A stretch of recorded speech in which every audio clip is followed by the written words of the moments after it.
Nous voici au IIe siècle de l'ère chrétienne.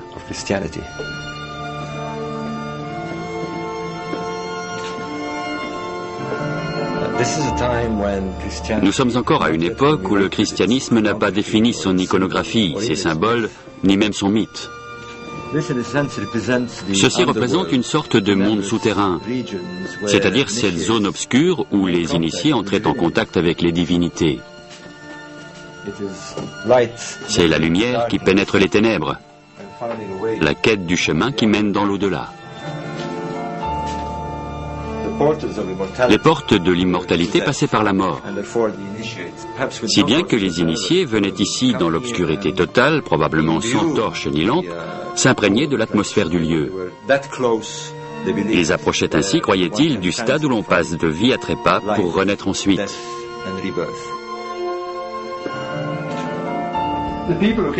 Les gens qui venaient ici étaient des premiers chrétiens, mais ils faisaient le lien entre les cultes des mystères de l'Égypte ancienne et la religion gnostique. On voit Anubis, on voit des premiers chrétiens accomplir les rites de l'Égypte ancienne.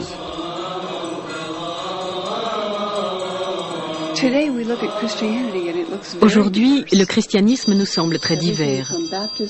Il y a les baptistes, les orthodoxes, les calvinistes, les catholiques romains, une très grande variété de chrétiens.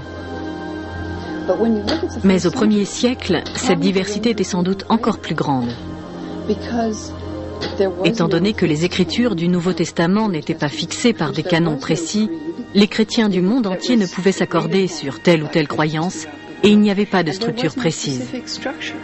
Ce qui me frappe, parce que c'est fascinant, c'est que les gens d'alors qu'on qualifie de premiers chrétiens étaient beaucoup plus divers que ne le sont les chrétiens d'aujourd'hui.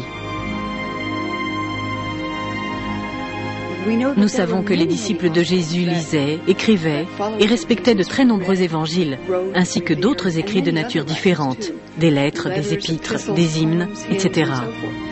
Quand les chrétiens d'aujourd'hui considèrent les tout débuts de la foi, c'est avec une sorte de nostalgie. Ils la voient comme une époque où la parole de Jésus et de ses apôtres sonnait encore juste, où la foi était limpide et son contenu sans équivoque. Mais les documents qu'on a récemment découverts jettent une lumière différente sur ses débuts.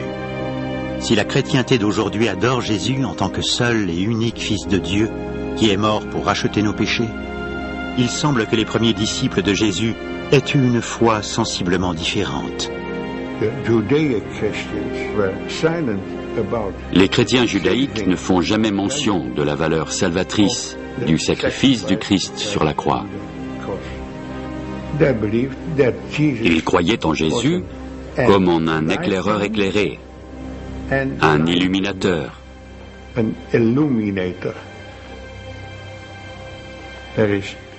Il n'y a ni Immaculée Conception, ni résurrection, ni croix. Il n'y a que la parole de Jésus, qui est l'incarnation de la sagesse divine.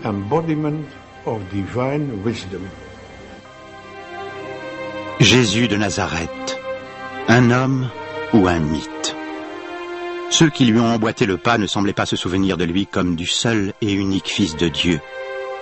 Ils ont péri dans l'Holocauste qui a suivi le soulèvement des Juifs contre Rome. Les évangiles font-ils de Jésus un portrait précis? Ils ont été rédigés 2 ou 3 générations après le Christ dans des cités de la Méditerranée, à une époque où une autre image émergeait, celle de Jésus, Fils de Dieu. Pourtant, une mémoire différente avait subsisté.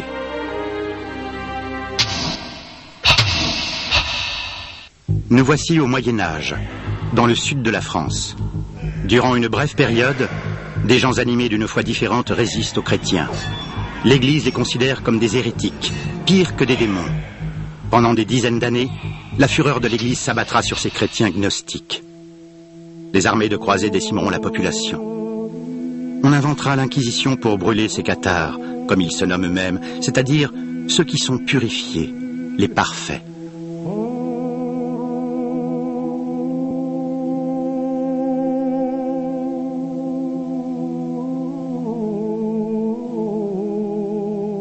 Bien des siècles plus tard, les gens se souviennent des cathares et visitent les lieux où ils ont souffert.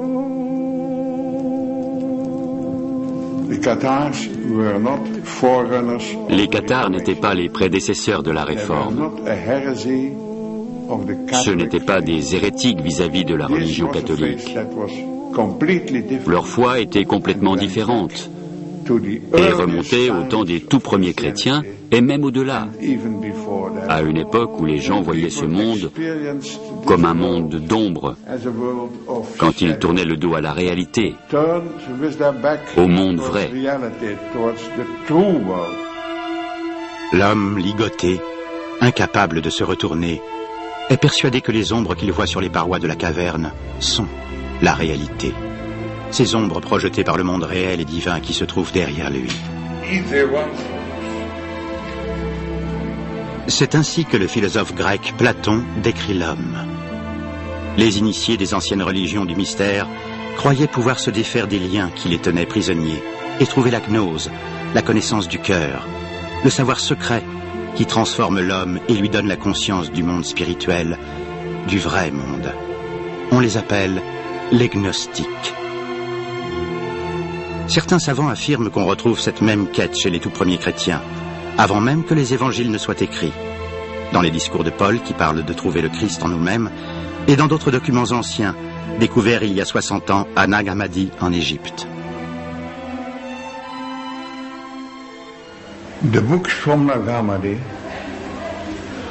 Les manuscrits de Nag Hammadi sont plus importants que les manuscrits de la mer Morte parce qu'ils jettent une lumière nouvelle sur l'histoire du christianisme, sur Jésus et sur Dieu.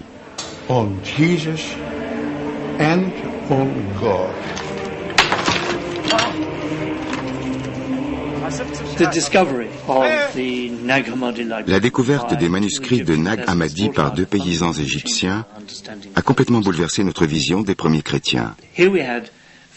Nous avons 52 manuscrits nouveaux qui nous parlent d'eux.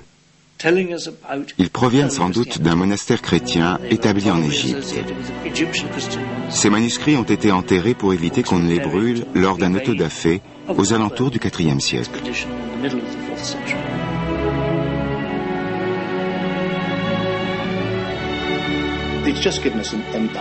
Ils nous livrent une véritable mine de renseignements.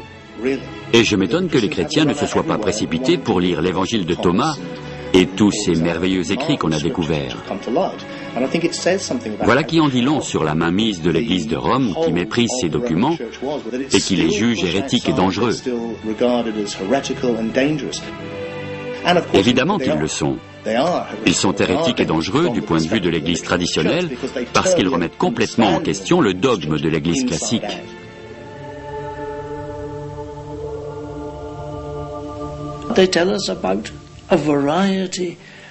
Ils nous décrivent toute une variété de moyens par lesquels les gens croyaient pouvoir assurer leur salut, par la contemplation, par la propagation de l'étincelle divine qui se trouve en chacun de nous. On peut communiquer avec Dieu en le cherchant en soi, dans son âme, par une recherche individuelle du divin, sans l'aide de prêtres ni d'évêques. Voilà qui paraît séduisant. Le gnosticisme est extrêmement séduisant, particulièrement je trouve pour les mentalités modernes, parce qu'il propose une religion à l'individu et non un dogme imposé par l'Église. Mais je crois que son heure a sonné. À beaucoup d'égards, je crois que c'est ce que les hommes ont toujours recherché, désiré, trouver et définir la divinité par eux-mêmes.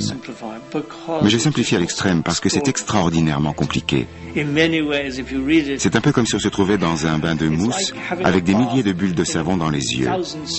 C'est à la fois aveuglant, déroutant et purificateur.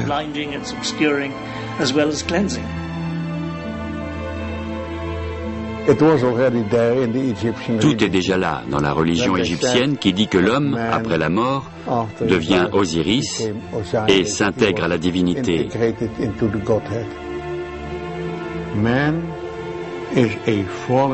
L'homme est un dieu déchu qui se souvient des cieux.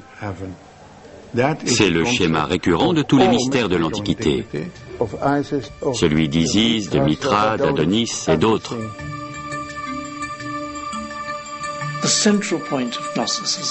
Le principe fondamental du gnosticisme, c'est que chacun de nous naît avec en lui une étincelle divine, et que le devoir du croyant consiste à trouver cette étincelle et à l'activer pour entrer en contact avec Dieu en regardant lui-même.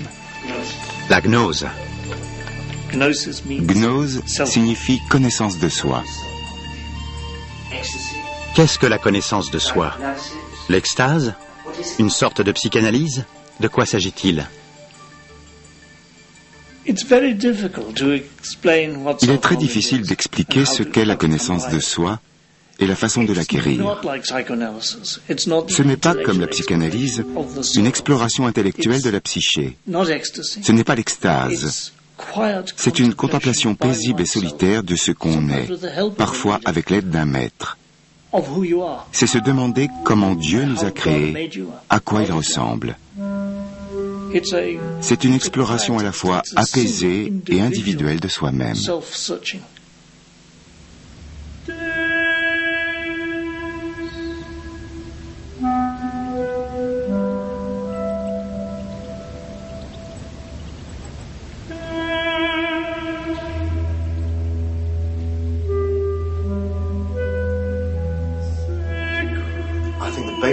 Je crois que le principe fondamental qui sous-tend le gnosticisme et le mysticisme, c'est qu'on est trop fixé sur une certaine vision de la vie et sur notre identité. Or, le simple fait de descendre dans ce genre de lieu bouleverse totalement votre mentalité habituelle. Vous vous trouvez face à face avec ce qui est sans doute le plus grand mystère, la mort, l'idée que vous cesserez d'exister sous une forme physique. Et cela bouscule vos pensées et vous place directement devant l'absolu mystère, celui de l'origine de toute chose, celui de notre identité et de notre nature, celui de l'existence.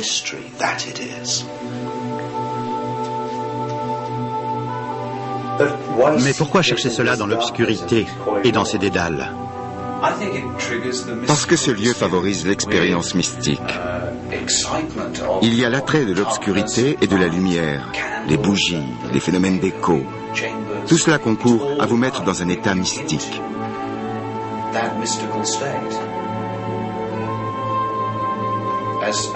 Aristote a dit à propos des mystères, vous n'allez pas dans ces lieux pour apprendre quelque chose, mais pour faire une expérience. Considérer cela uniquement comme une démarche intellectuelle, c'est faire fausse route. Il s'agit d'une expérience beaucoup plus riche.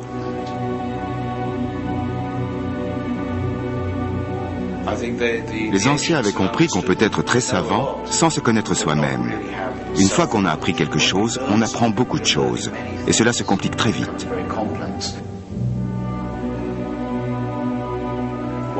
Les anciens cherchaient à quitter la multiplicité des choses et la connaissance de beaucoup de choses pour parvenir à la connaissance d'une seule chose, l'unicité de toute chose. Durant près de 2000 ans, la gnose a été persécutée. Tout ce qu'on sait d'elle, ce sont les imprécations que lançaient contre elle les pères de l'Église.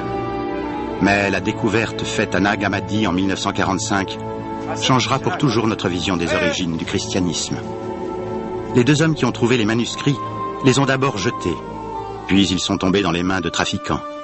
Certains ont été brûlés, mais pour finir, ils ont été récupérés par la science. Remercions Gilles Quispel qui est tombé sur le plus important, quelque part en Europe, et qui l'a apporté à son ami le grand psychologue Carl Jung. Je me suis rendu en Égypte, au Caire. Et dans cette pièce, j'ai négocié avec le directeur de cette institution et je me suis aperçu qu'on ne pourrait pas faire sortir ces manuscrits, à moins que le codex de Jung ne soit rendu au musée copte du Caire.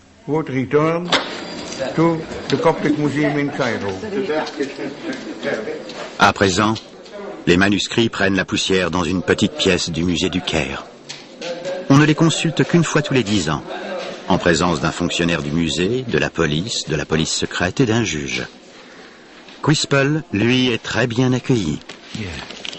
Tous les manuscrits de Nag Hammadi ont été publiés quand il a restitué à l'Égypte le plus précieux d'entre eux, l'évangile de Thomas, qui rapporte les paroles de Jésus. L'évangile commence ainsi. Voici les paroles que Jésus a prononcées de son vivant et que Didyme Judas Thomas a rapportées. Le même Didyme Judas Thomas ajoute « Quiconque trouvera le sens de ces mots, jamais ne connaîtra la mort. » Qui était Didyme Thomas? Didyme Judas, qui veut dire Judas le jumeau, était l'un des frères de Jésus. Par la suite, la tradition de l'Église a fait de Thomas l'apôtre qui ne voulait pas croire que Jésus est ressuscité en chair et en os avec ses stigmates. C'est Thomas le sceptique, dont on sait à présent qu'il était le plus fidèle disciple de son maître. Celui qui comprenait le mieux son frère? À en croire l'évangile de Thomas, oui. Il est généralement admis qu'il n'est pas le frère jumeau de Jésus, au sens littéral. Mais qu'un homme ou une femme lise cet évangile, il ou elle finira par comprendre qu'il ou qu'elle est le jumeau ou la jumelle de Jésus. Since it has been said that you are my twin and true companion, examine yourself.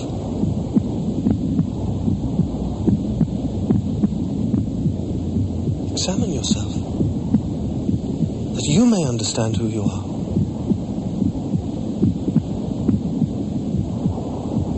And you will be called the one who knows himself. For whoever has not known himself has known nothing.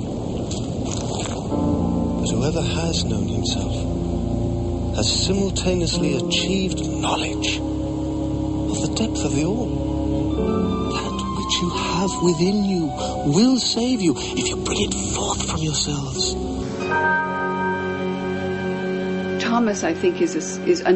Je crois que Thomas veut nous faire comprendre symboliquement que celui qui veut voir Jésus en vient à se considérer comme le jumeau de Jésus, celui qui est créé comme lui, à l'image de Dieu. Que dit l'évangile de Thomas? L'évangile de Thomas est un recueil qui annonce une révélation. Ce qu'il dit révéler, c'est ce qu'aucune oreille ne peut entendre. No eye can see. What no hand has touched and what has never occurred to the human mind. What is it? De quoi s'agit-il? Tout simplement de nous-mêmes. C'est nous que nous ne pouvons ni voir ni entendre. Notre essence, notre conscience. Et je crois que c'est crucial si l'on veut comprendre le but recherché par le christianisme ou le paganisme. Il s'agit d'un voyage vers la découverte de soi-même. C'est la grande injonction que le dieu Apollon lance aux païens à l'oracle de Delphes. Connais-toi toi-même. Même chose chez les chrétiens. Ce qu'ils cherchent, c'est cette part de nous qui ne peut pas mourir. Il ne s'agit pas de recevoir quelque chose qui nous manque, mais de découvrir que nous sommes d'ores et déjà immortels, parce que notre essence n'est pas corporelle.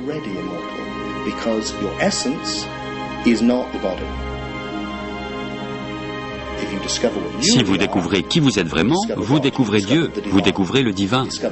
Vous découvrez Dieu en vous. Vous avez l'apparence d'un corps, mais vous êtes conscience. Et cette conscience est témoin de la naissance, de la mort. Elle les éprouve même plusieurs fois, parce que tous les gnostiques, y compris les gnostiques chrétiens, croyaient à la réincarnation.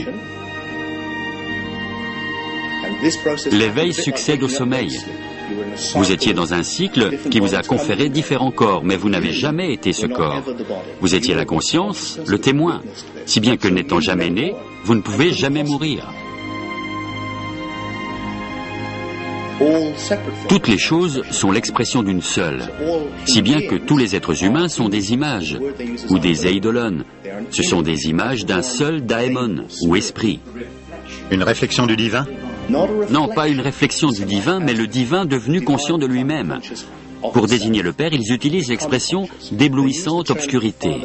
Peut-on imaginer une lumière qui ne se reflète sur rien? Ce sont les ténèbres. Donc la lumière par elle-même est obscurité, d'où l'expression éblouissante obscurité. Pure potentialité, rien que de la lumière, rien que de la conscience, sans rien dont elle puisse avoir conscience.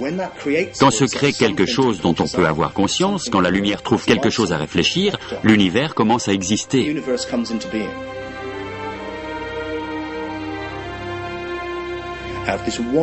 Cette conscience divine unique s'exprime dans tous les êtres conscients. Donc nous sommes tous des images, des eidolon d'une conscience unique qui est l'univers, qui est le tout, qui est Dieu.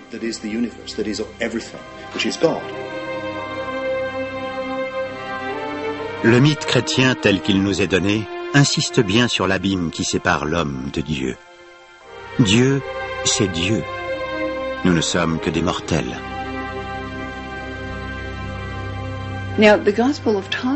L'évangile de Thomas nous livre un message très différent.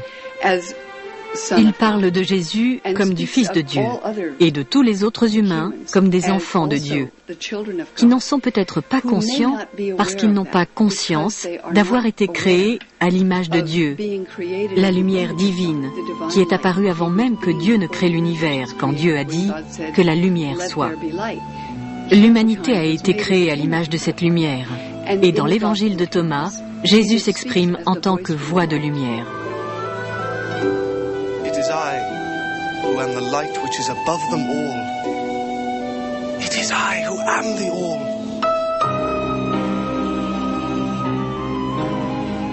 Je suis le tout. Toutes choses viennent de moi. Toutes choses me parviennent. Fendez un morceau de bois. J'y suis. Soulevez ce roc et vous m'y trouverez.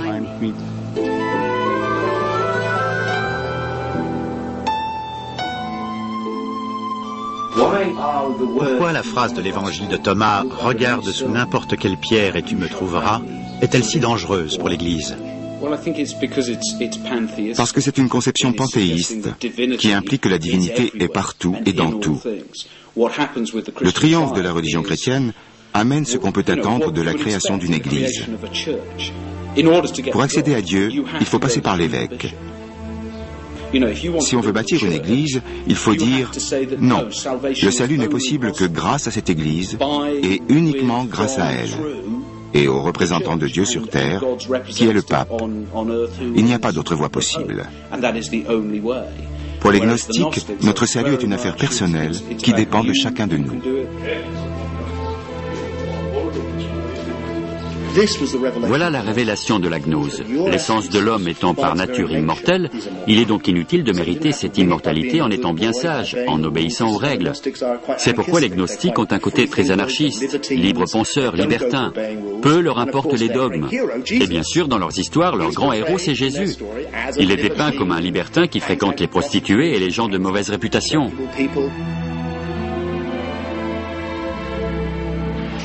Il enfreint les règles, il n'observe pas le Shabbat. Il s'en prend sans relâche aux autorités religieuses et ne leur laisse aucun répit. C'est le prototype du gnostique, et ceux qui ont suivi l'ont imité. Pour eux, il ne s'agit pas d'obéir à des règles, mais de découvrir qui ils sont, découvrir leur nature véritable. Chez Thomas, le message est plus important que le messager, car le message vient d'un temps antérieur à l'écriture des évangiles canoniques. Comme chez un autre homme longtemps considéré comme un des fondateurs de la foi, mais qu'on commence à considérer sous un jour différent, Paul. Paul est un gnostique. Il parle du Christ qui est en lui. Il parle de l'immortalité dans l'enseignement du mystère, parce que Paul précède l'histoire officielle. On s'est totalement mépris sur le personnage de Paul dans l'histoire. À son époque, il n'y a pas de scission entre gnosticisme et littéralisme parce que ce dernier n'a pas encore pris d'ampleur.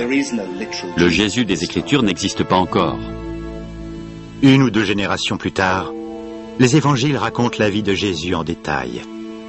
Le messager devient plus important que le message. Et Jésus finit par devenir fils de Dieu au sens littéral. Mais avant cela, Paul, malgré des ajouts tardifs et des adaptations, parle de Jésus comme d'un mystère, d'une métaphore, d'une voix intérieure.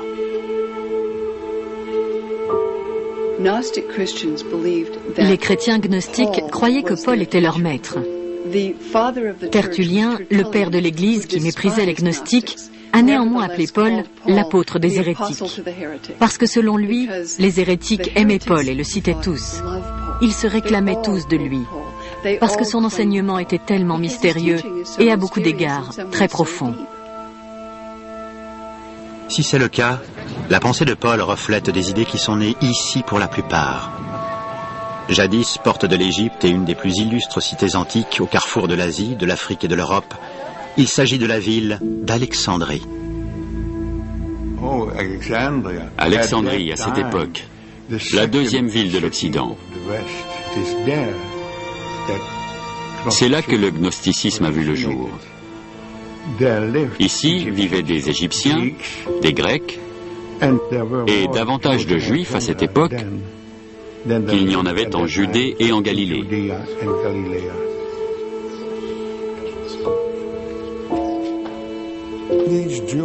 Ces Juifs vivaient en exil. Ils avaient trouvé dans leur cœur un Dieu inconnu. Mais en même temps, ils ne pouvaient pas trouver le même Dieu dans le monde, parce que le monde est plein de vices et de malheurs.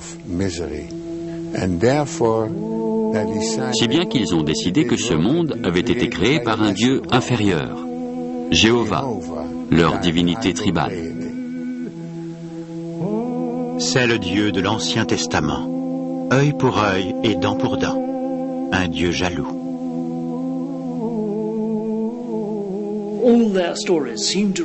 Toute leur histoire semble tourner autour d'une profonde frustration vis-à-vis du monde tel qu'il est, parce qu'il a été créé par un Dieu inférieur. Comment un Dieu parfait aurait-il pu créer un tel chaos? Si bien qu'ils répètent sans relâche que ce monde est une erreur. Il a été créé parce que la plus jeune fille de Dieu, le vrai Dieu, Sophia, la sagesse, est tombée follement amoureuse de son père. Et frustrée de cet amour illicite, elle se féconde elle-même. Elle parvient à s'engrosser. Elle avorte de cet enfant qu'elle n'a pas conçu, mais qu'elle porte.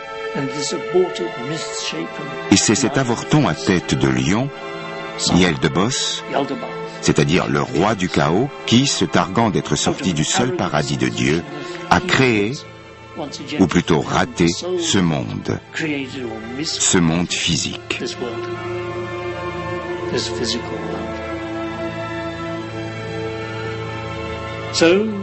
Si bien que ce monde a été créé à partir d'une passion illicite. Il est le fruit d'un mouvement de dépit. L'auteur en est Yaldabaoth, que les Juifs et les chrétiens adorent, à tort, comme le Dieu véritable. Ce Dieu a emprisonné l'homme dans la matière. Il a enveloppé son âme divine et éternelle dans un corps qui est mortel. Créateur de ce monde physique, il a créé l'homme à son image, perpétuellement esclave de la matière, tentant sans cesse d'amasser davantage. Le Dieu bon, le Dieu vrai, pris de pitié, a envoyé Jésus délivrer l'humanité des idées perverses de Yaldabaoth.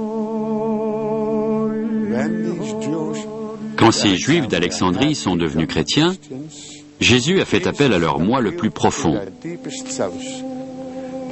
Il disait, « Celui qui se connaît, connaît Dieu. » Qu'il soit homme, qu'il soit mythe ou métaphore, la figure de Jésus contient également le germe de la discorde. Autour de sa personne naît une bataille d'idées qui finira par opposer deux conceptions.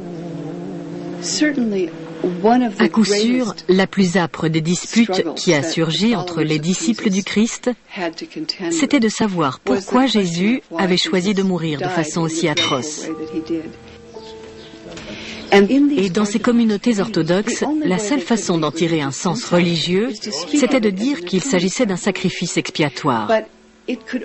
Mais ce sacrifice expiatoire ne pouvait avoir un sens que si chacun de nous devait se racheter pour ses péchés. D'où l'idée qui s'est répandue chez les chrétiens, selon laquelle l'humanité tout entière avait dû commettre d'ignobles forfaits qu'aucun sacrifice ne pouvait expier.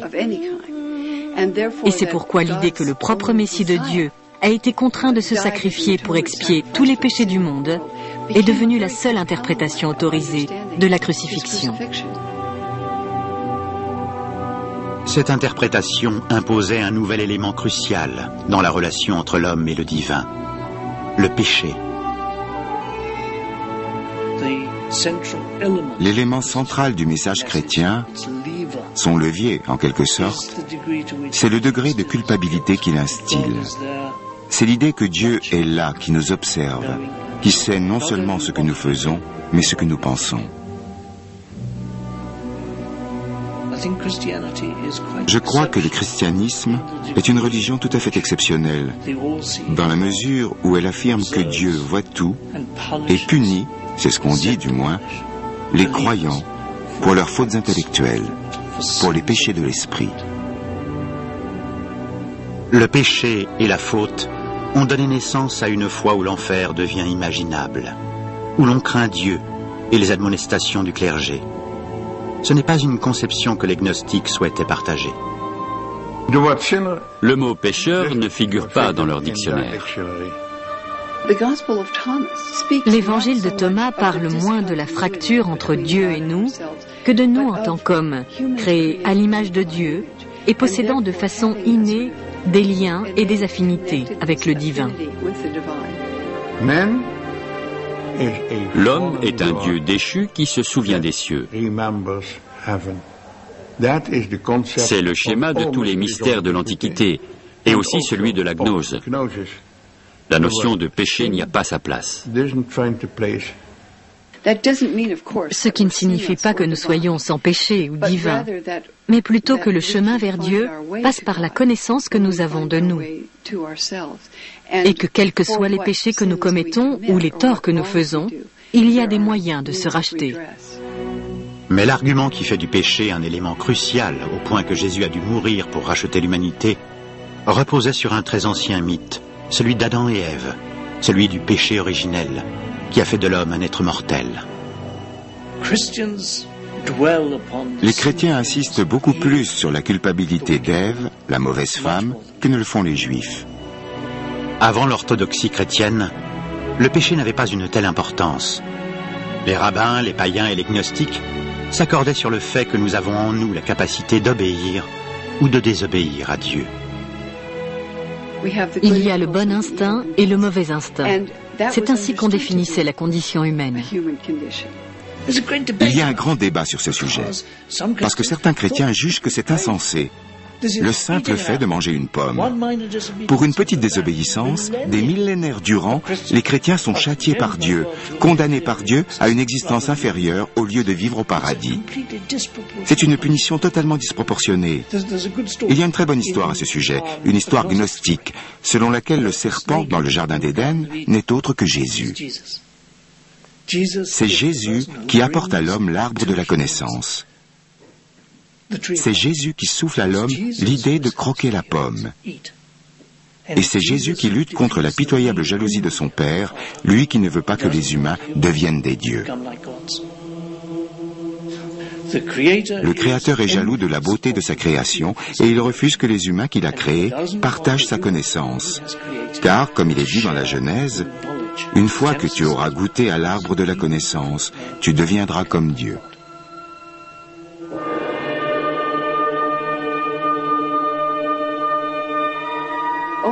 Ce n'est que dans le christianisme tardif qu'on voit se développer le concept de culpabilité inhérente à l'homme, l'idée de péché originel.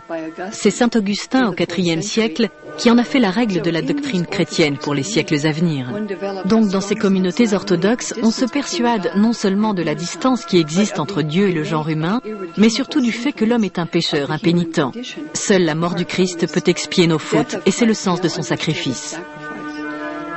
Le christianisme traditionnel, le christianisme canonique qui se développe au IIe siècle, a été extrêmement critiqué. Certains chrétiens, par exemple, pensaient que Jésus était une figure divine et qu'il était impensable qu'il ait souffert sur la croix. Et ils citaient des épisodes pour justifier leur conviction. Par exemple, quand Jésus est emmené au Golgotha, après avoir subi la flagellation qui l'a de toute évidence beaucoup affaibli, les soldats font appel à Simon de Cyrène pour porter sa croix. Et Jésus voit là l'occasion parfaite de changer d'identité avec Simon de Cyrène. Si bien que c'est Simon de Cyrène, qui ressemblait à Jésus, qu'on crucifie. Tandis que Jésus, qui ressemble à Simon, se fond dans la foule, monte au ciel, plane au-dessus de la croix et rit du bon tour qu'il vient de jouer. Ou bien il rit comme le Bouddha sourit, d'un sourire paisible, à cause du calme et de la paix que Jésus tire de son savoir et dont il nous illumine en nous donnant sa connaissance. Jésus est un illuminateur, la voix, le symbole du divin. Les gnostiques voyaient Jésus comme celui qui avait reçu l'intuition divine lors du baptême. Devenu comme le Bouddha, il est celui qui sait, le Christ. L'orthodoxie chrétienne prend tout à la lettre. Si Jésus est divin, s'il est le Fils unique de Dieu, il faut qu'il soit né divin. Notion que les gnostiques trouvent puérile et naïve. La scission devient encore plus apparente avec le dernier des évangiles, celui de Jean. Pour beaucoup de chrétiens d'aujourd'hui, il va de soi que Jésus est le Fils de Dieu. Mais ce n'est pas ce qu'on trouve dans Matthieu, Marc ou Luc. Ce qu'ils enseignent, c'est que Jésus est le Messie de Dieu, celui qui apprend la juste voie. Même un juif très pieux suivrait Jésus jusque-là. Mais l'évangile de Jean proclame Jésus Fils de Dieu, et plus encore, son Fils unique. Et cette affirmation péremptoire qu'on ne trouve nulle part mentionnée chez les orthodoxes avant l'an 160 devient le prisme à travers lequel, plus tard, les chrétiens liront tous les évangiles. J'ai peu à peu été convaincu, c'est bizarre, que l'évangile de Jean avait été écrit pour contrer les autres évangiles. Et cela transforme de façon radicale le message chrétien. Jésus seul est unique Fils de Dieu au sens littéral. Mais pour les gnostiques, Jésus est une métaphore, le symbole du divin qui se cache en chacun de nous. En ce sens, nous sommes tous fils de Dieu. Nous sommes tous fils de Dieu si nous prenons conscience de notre propre identité. Sinon, nous sommes en état de mort. Voilà qui est fascinant à mon avis. Dans le monde antique, c'est le monde souterrain. Nous sommes déjà morts. Pour les gnostiques et les mystiques, c'est le monde souterrain dans lequel nous sommes spirituellement morts parce que nous nous pensons comme des corps et nous avons tort. Nous sommes Dieu en quelque sorte. Nous sommes la conscience de l'univers. Nous nous prenons à tort pour des individus physiques avec tous les problèmes que cela pose. Ce qu'il nous faut faire, c'est ressusciter. Et l'histoire se résume à cela. Il faut sacrifier notre identité corporelle, celle qui est crucifiée par la matière, pour ressusciter et retrouver notre identité véritable, celle de Fils de Dieu, du Christ, en tant que conscience du Père. Nous sommes donc tous Christ, et il nous faut tous ressusciter. Si je vous comprends bien, ce mythe, celui de la crucifixion du Christ et de sa résurrection, est un modèle pour chacun d'entre nous?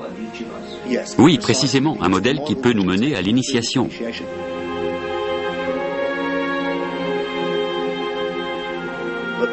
À une différence près. Si l'on en croit les chrétiens traditionnels, on aboutit à cette idée plutôt macabre selon laquelle, à la fin des temps, on ressuscitera dans nos corps et on reprendra notre apparence physique.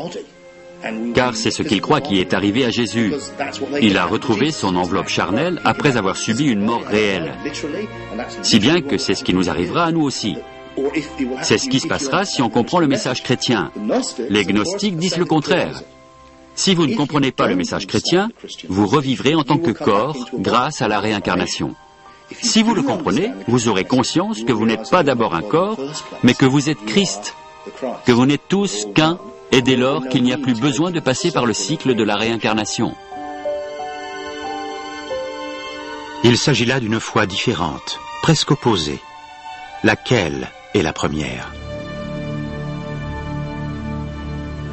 Le chrétien traditionnel Polycarpe et quelques dizaines d'années plus tard, Tertullien, au milieu du IIe siècle, disent que les gnostiques remplissent l'univers.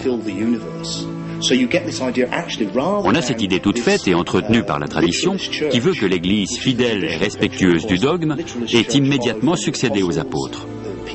Et que les gnostiques sont des hérétiques nettement plus tardifs, virant vers le paganisme. Nous suggérons que c'est l'inverse qui s'est passé. Le christianisme gnostique était très répandu durant les 2 premiers siècles de notre ère, et il a été éradiqué par l'Église traditionnelle, repliée sur ses origines. L'orthodoxie telle que nous la connaissons s'est développée après le gnosticisme. Et dans une large mesure, l'orthodoxie était une réaction. Elle se définissait par ce qu'elle n'était pas. Le christianisme se définit par ses oppositions. En s'opposant au gnosticisme, il a peu à peu posé ses propres jalons. Il aura fallu des dizaines d'évangiles et 7 ou 8 générations après Jésus-Christ pour que les premiers pères de l'Église choisissent les textes qui définissent le Nouveau Testament et la foi.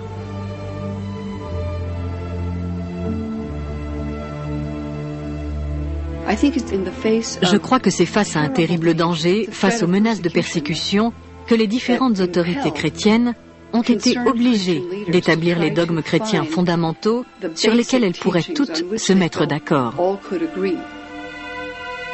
Cette sélection des conceptions gnostiques élimine les éléments qui compliquent l'approche du Christ.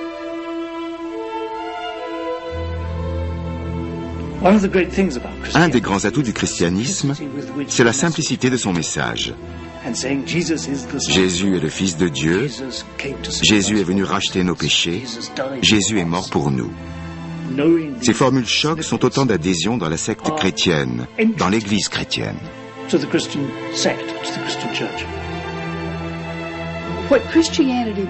Ce qu'est devenu le christianisme, on pourrait dire une religion pour les simplets. Pour l'essentiel, elle a simplifié le message chrétien pour qu'il soit compris aussi bien par les chrétiens d'Afrique que par les Italiens et par les gens du monde entier.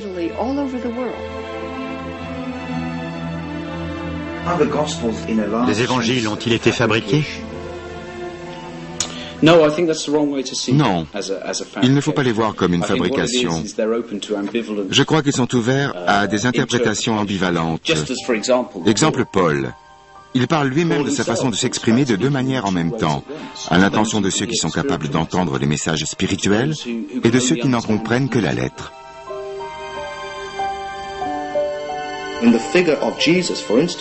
Concernant Jésus, par exemple, on a cette phrase qui est inscrite au fronton d'un certain nombre d'églises. « Nul n'accédera au Père sinon par moi », qui pour les gnostiques signifie que pour accéder à Dieu, il faut passer par son intermédiaire qui est en nous.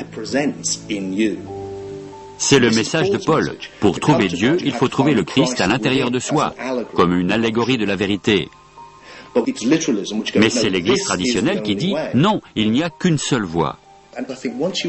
Et lorsqu'on est convaincu que le Fils de Dieu s'est incarné au sens littéral du terme, et qu'il ne s'agit pas d'un Fils de Dieu mythique, la conséquence, c'est que le devoir vous impose de sauver les âmes des autres pour leur propre bien.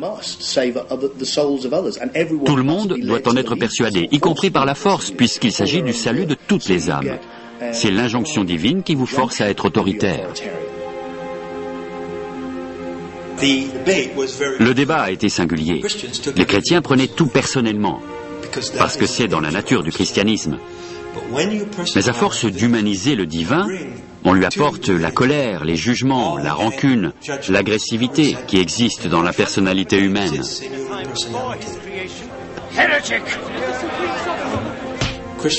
Les chrétiens ont violemment réagi car le fait qu'on nie leur sauveur les touchait personnellement. Les gnostiques voulaient simplement connaître la vérité. La difficulté pour les gnostiques, c'est qu'ils doivent choisir individuellement leur salut par eux-mêmes. Ils ne sont pas organisés, ils ne sont pas unis. Les gnostiques ont attaqué les opinions des premiers chrétiens. Les chrétiens ne se sont pas contentés de répliquer, ils s'en sont pris aux gnostiques.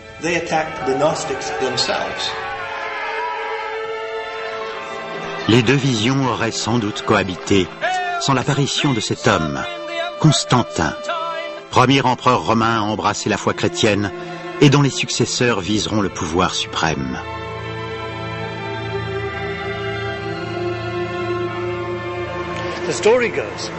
On raconte que Constantin a eu une vision, un rêve, dans lequel il a vu le signe de la croix dans le ciel. Il a été persuadé que si ses soldats arboraient cet emblème, il gagnerait la bataille contre son rival Maxence, l'empereur païen. C'est là, sur le pont de Milvius, au-dessus du Tibre, que se déroule la grande bataille qui lancera le christianisme sur la voie triomphale du succès.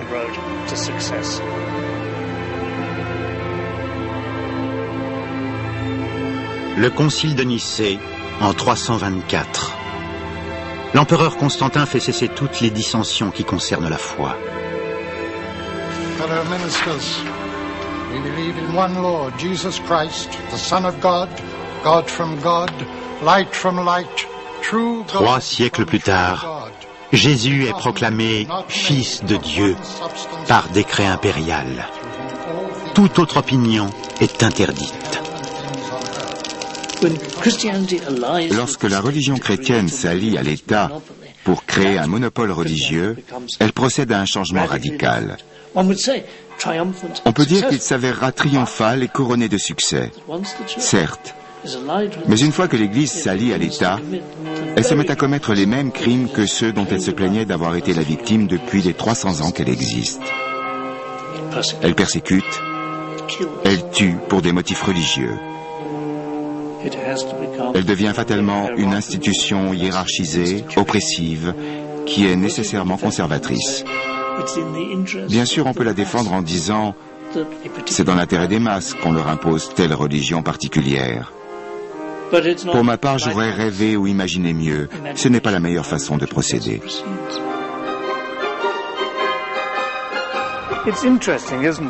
Il est intéressant de savoir que l'un des premiers gestes de Constantin, quand il se convertit, est d'offrir aux 2 églises de Rome, Saint-Pierre et Saint-Jean de Latran, d'énormes quantités d'argent et d'or et des statues grandeur nature en argent massif des apôtres et de Jésus. Si bien que très vite, les églises de Rome ressemblent à des temples païens.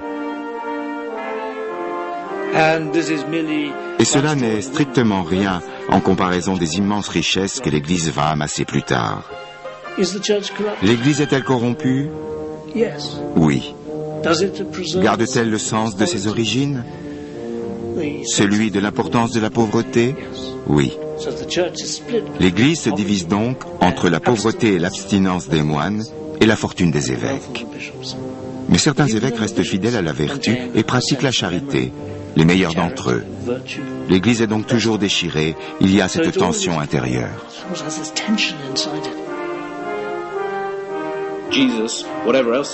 Jésus n'a jamais fondé d'église. Il n'a laissé aucune instruction. C'est une fiction postérieure destinée à renforcer la puissance de l'Église catholique. Il est tout simplement inconcevable que Jésus, humble habitant de Galilée, ait eu pour ambition de fonder une Église universelle.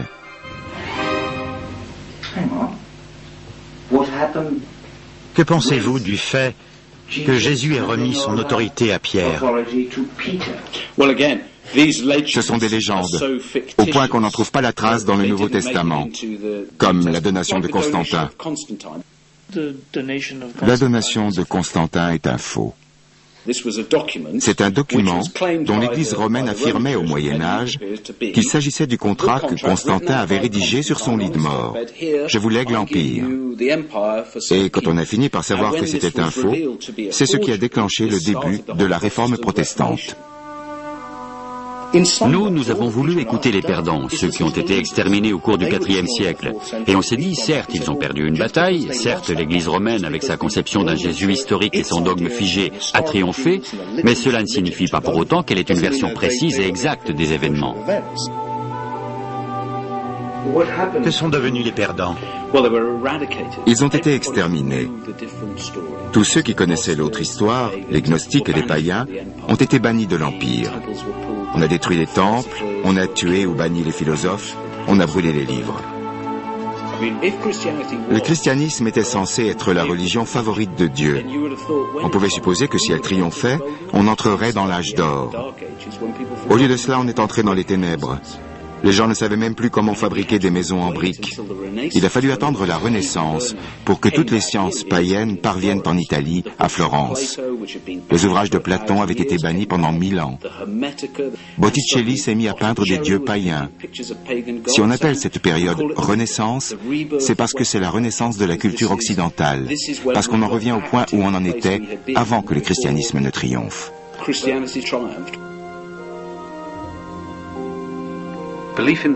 Croire en l'histoire de Jésus était à l'origine la première étape de la spiritualité chrétienne, le mystère extérieur. Le sens devait en être expliqué par un maître éclairé, mûr spirituellement. Il s'agissait d'une compréhension mystique, bien au-delà du dogme.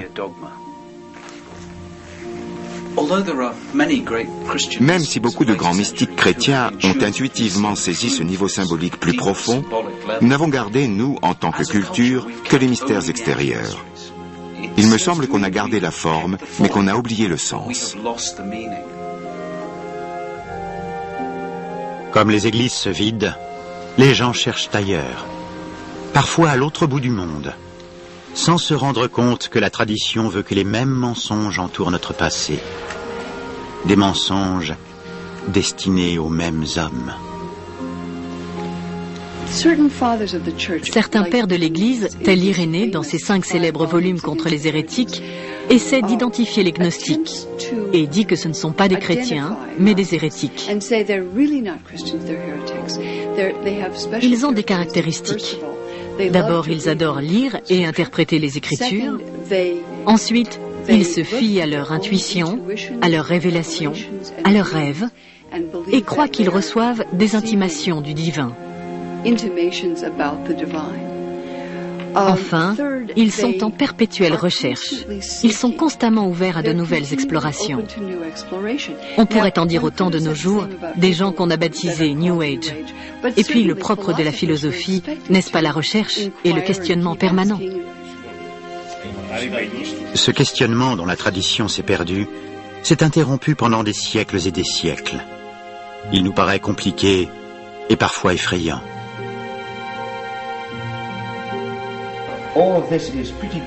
Tout cela paraît extrêmement difficile à comprendre pour l'homme moderne. Cher ami, il n'y a pas de raccourci pour accéder à la gnose, pas plus qu'il n'y a de nirvana instantané. Il m'a bien fait rire avec ça, ce vieux monsieur très digne. Et il avait raison, bien sûr. Toutes les grandes traditions religieuses du monde, l'hindouisme, le bouddhisme, l'islam, le judaïsme, délivrent à chacun une doctrine exotérique, c'est-à-dire enseignée en public, que leurs fidèles sont censés suivre. Elles ont aussi un enseignement mystique ou ésotérique. La seule qui n'en est pas, c'est le christianisme occidental. Je trouve regrettable que cette voie, le mysticisme, l'ésotérisme, que beaucoup de gens jugent nécessaire pour préserver leur intégrité et leur épanouissement, soit considérée comme une hérésie ou comme une impasse. Or a path leading nowhere.